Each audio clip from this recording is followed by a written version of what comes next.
Isu adanya cawe-cawe dari Partai Coklat atau Parcok dalam Pilkada 2024 direspons oleh Ketua DPP PDI Perjuangan sekaligus Ketua DPR RI Puan Maharani.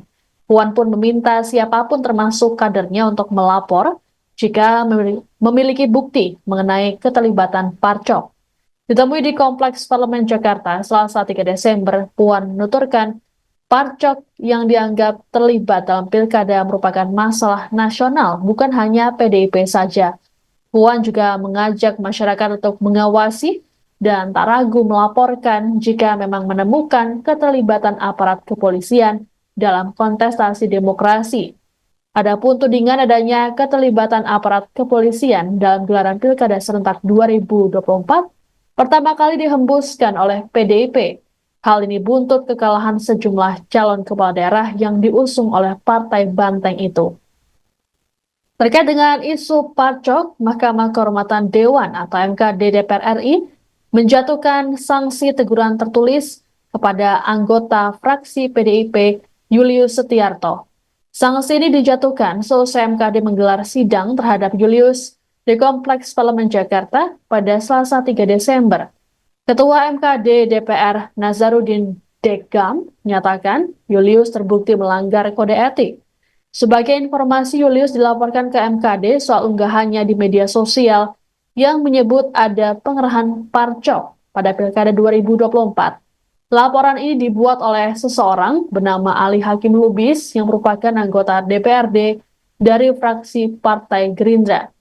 Menurut Wakil Ketua MKD DPR RI, TB Hasanuddin, Ali melaporkan Julius dalam kapasitasnya sebagai warga negara. Merespons sidang etik terhadap dirinya, Julius khawatir unggahannya di media sosial TikTok dianggap sebagai kesalahan yang kemudian berdampak pada mundurnya demokrasi.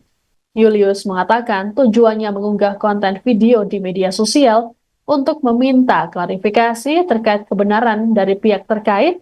Dalam hal ini adalah kepolisian. Hal ini menyusul temuan yang dimuat oleh media Tempo soal dugaan keterlibatan Parcok. Klarifikasi adalah agar ada kejelasan atau kepastian dari Kepolisian Republik Indonesia tentang benar atau tidaknya tayangan tersebut. Apabila tidak ada klarifikasi, maka berita tersebut akan dianggap publik sebagai kebenaran yang berakibat pada ketidakpercayaan publik atas hasil Pilkada 2024. Apabila ada klarifikasi, saya berharap Pilkada 2024 dapat berjalan dengan tenang, damai, dan hasilnya dipercaya oleh masyarakat. Dalam konten TikTok, saya tidak pernah membuat pernyataan yang bersifat menuduh atau fitnah terhadap institusi Polri maupun Kapolri telah melakukan intervensi terhadap Pilkada.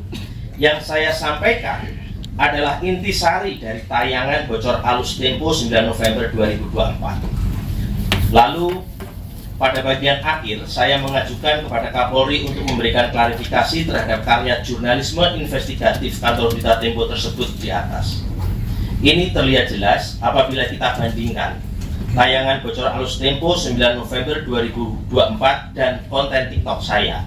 Maka perbandingan antara konten TikTok dengan tayangan bocor halus Tempo itu saya lampirkan dalam klarifikasi ini sebagai lampiran 5. Saya secara sadar membuat konten tersebut dalam kapasitas sebagai anggota DPR yang memiliki hak dan kewajiban konstitusional sebagai wakil rakyat tanpa mengesampingkan etika dan moral yang wajib dijunjung tinggi berdasarkan Undang-Undang Nomor 17 Tahun 2014 tentang Majelis Permusyawaratan Rakyat, Dewan Perwakilan Rakyat, Dewan Perwakilan Daerah, dan Dewan Perwakilan Rakyat Daerah beserta penjelasannya yang untuk selanjutnya saya sebut Undang-Undang Nomor 17/2014 dan Peraturan DPR Nomor 1 Tahun 2015 tentang Kode Etik DPR beserta penjelasannya yang untuk selanjutnya saya sebut Peraturan DPR Nomor 1/2015 sebagai berikut. 1. Anggota DPR berhak untuk menyampaikan usul dan pendapat berdasarkan pasal 80 huruf C Undang-Undang Nomor 17/2014. Berdasarkan penjelasan dari pasal 80 huruf C, diatur bahwa hak dari seorang anggota DPR untuk menyampaikan usul dan pendapat secara leluasa, baik kepada pemerintah maupun kepada DPR sendiri, sehingga ada jaminan kemandirian sesuai dengan panggilan hati nurani serta kredibilitasnya. Pasal 80 huruf C di atas memberikan jaminan kemandirian dan keleluasaan sesuai dengan panggilan hati nurani saya sebagai anggota DPR untuk menyampaikan usul atau permintaan klarifikasi kepada pemerintah Republik Indonesia yang dalam hal ini. Download Tribun X sekarang, menghadirkan lokal menjadi Indonesia.